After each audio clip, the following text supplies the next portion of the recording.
Hey guys, welcome back to Intuitive Angling, and appreciate you guys swinging by the channel today. And we're going to be talking about, guys, what happens when you refuse to change baits all day long. And it's going to surprise you because it's all over the place. And I'm going to try to take this video and sort of explain to you the possible scenarios when you make a commitment to one lure. So we're going to get into that in today's episode here.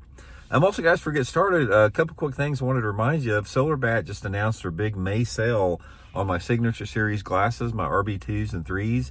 In the month of May, guys, you can get them at 40% off. That's right, 40% off. And if you use the promo code RandyB, you get free shipping and handling. So I'll put the Solar Bat link in the description of this video if you guys would like to order a pair, or you can get them through my Tackle Warehouse link. Either one. And also, guys, quick reminder, anybody interested in booking a private on the water lesson with me, just go to my Facebook page, Intuitive Angling with Randy Blaukat, and you can shoot me a private message for details. So really appreciate that there. Okay, guys, I've got a couple different examples I want to give with this. One was the most recent tournament I just fished at Lake of the Ozarks last weekend, and I've got some other examples that I'm going to talk about too. That what happens when you just get hard-headed and you fish the same bait all day long. Now, first of all, there's a reason that you normally do this, and a lot of it revolves around confidence in the bait.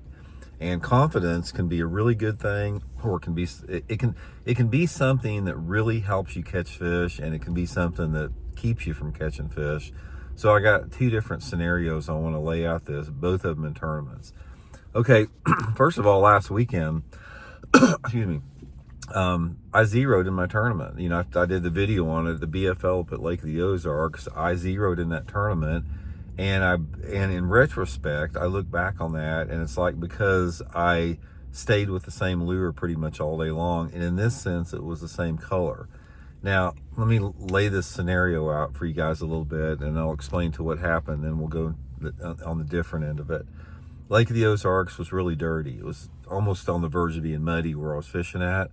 And in practice, I was getting most of my bites on the black and chartreuse colored, either my Blaukat Throwback jig or a black and chartreuse colored creature bait. And black and chartreuse is one of my favorite colors in dirty water. I just catch a lot of fish on it. So I made a commitment in that tournament. It's like, it felt good, it looked good, I liked the way it looked in the water. I was getting bites in practice on it, and I sort of made this commitment that I'm going to stay with this black and chartreuse because a couple different reasons. The past experience I've had with it, and I realized that black and chartreuse normally generates the biggest strikes. But the main thing with it is I felt that the lure color and the lure was not as important as the cover I was fishing. And I was fishing docks, and Lake of the Ozarks is full of docks. So you're never at a shortage for fishing docks. So a lot of times in fishing, it's like if you get into an area and you start milking that area out, you can change colors up and find the best color or keep fishing them if the fish get conditioned to it. But since I was covering new water all day long, I didn't see any reason to change my bait from black and chartreuse. I just felt that I just needed to keep running and hitting as many docks as possible. And when I got around a dock that had a fish on it, they're going to bite that black and chartreuse. As it turned out, it did not work at all. And in retrospect, looking back at this, I know those fish were there because there's nowhere else for them to be. The water was muddy. That was the predominant cover. There's no reason for them to go deep. There's no reason to go anywhere else. Those fish were there.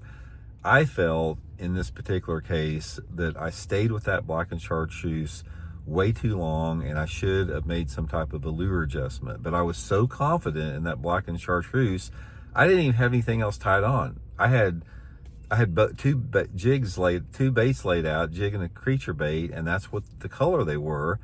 And I didn't even give myself the option of trying a different color, because one of the things about bass fishing is you only have so much time to experiment. And a lot of times the experimentation can be a positive thing, but in a tournament situation, a lot of times you're committing to what you think is going to catch the bigger one.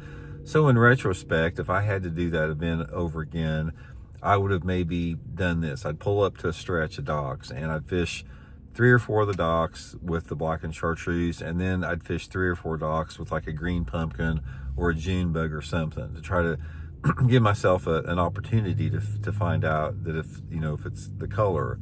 So staying with that color wind up biting me in this particular event. Now, another tournament, let me give you a couple other examples here. I was fishing another tournament, Bassmaster tournament years ago, and it was the same deal. It's like I was catching them on a black and chartreuse jig. I wasn't getting very many bites, and in the tournament, I made a commitment to that black and chartreuse jig. I could get bites like on a worm or a creature bait or something like that, but every time that I got a bite on a black and chartreuse jig, even though I wasn't getting as many bites, they were a lot bigger fish. So in that tournament, the same thing happened. I made a commitment. I was going to stay with this black and chartreuse jig, even if the fishing was slow, and I wound up winning the tournament off of it. I wasn't getting very many bites. It was a 3-day tournament. The first day of the tournament, I had 5 bites, and they weighed 24 pounds. The second day of the tournament, I only had 3 bites, but they weighed 15 pounds. And the last day of the tournament, I had 5 bites, and they weighed 15 pounds, and I won the tournament. So throughout the course of that, like especially on the second day, it would have been easy for me to pick up like a worm or creature bait to fill my limit out, but I knew if I took that black and chartreuse jig out of my hand, my chances of winning the tournament would go down. So that commitment to that black and chartreuse jig paid off in that situation, unlike the tournament I fished at Lake of the Ozarks last week where that did not pay off. It wound up biting me.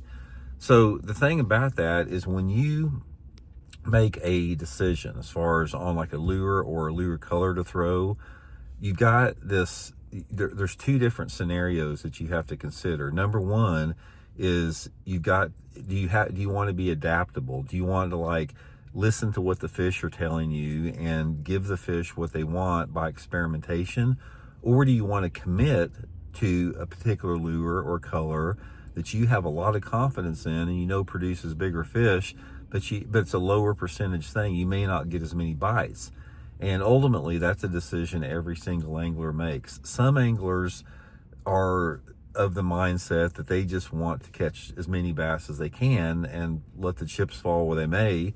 And other anglers are after bigger ones to try to like swing for the proverbial fence and win tournaments. And so it can go both ways. So main thing with that, guys, is when you're making a determination with that, and this is not just with lures. This is also with the type of water that you're fishing or your approach or your strategy. You have to balance out what you feel is the potential for success and failure, and then go with that. And sometimes being open-minded and versatile pays off, and sometimes being hard-headed and stubborn pays off. I mean, I've seen it roll both ways. It's hard to judge which way that you should go as far as if you should commit or be open with the flow.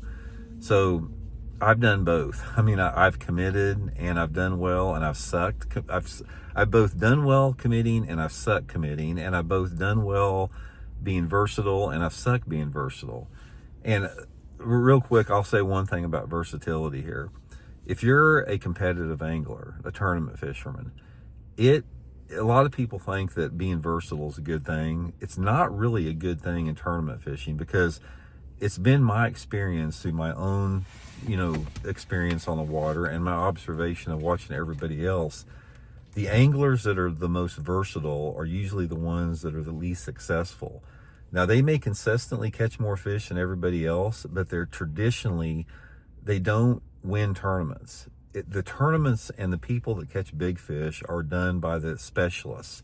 So I always have tended to, side with the side of being, going for the confidence stuff, the low percentage confidence stuff that can produce bigger ones. But again, that's just the approach that I have seen. If you look back traditionally at all the guys that have won lots of tournaments over the years, and I'm not saying 100%, but the vast majority of the people that have consistently won tournaments, they are specialists. They have a technique that when it gets into their wheelhouse, they roll with it and they win with it. It could be David Fritz with cranking. It could be Denny Breyer with flipping a jig. It could be Roland Martin with running a pattern. It could be, Dean Rojas throwing a frog, just stuff like that. Specialists win tournaments. So anyway, guys, hope that helps you catch some fish down the road, and we'll talk later.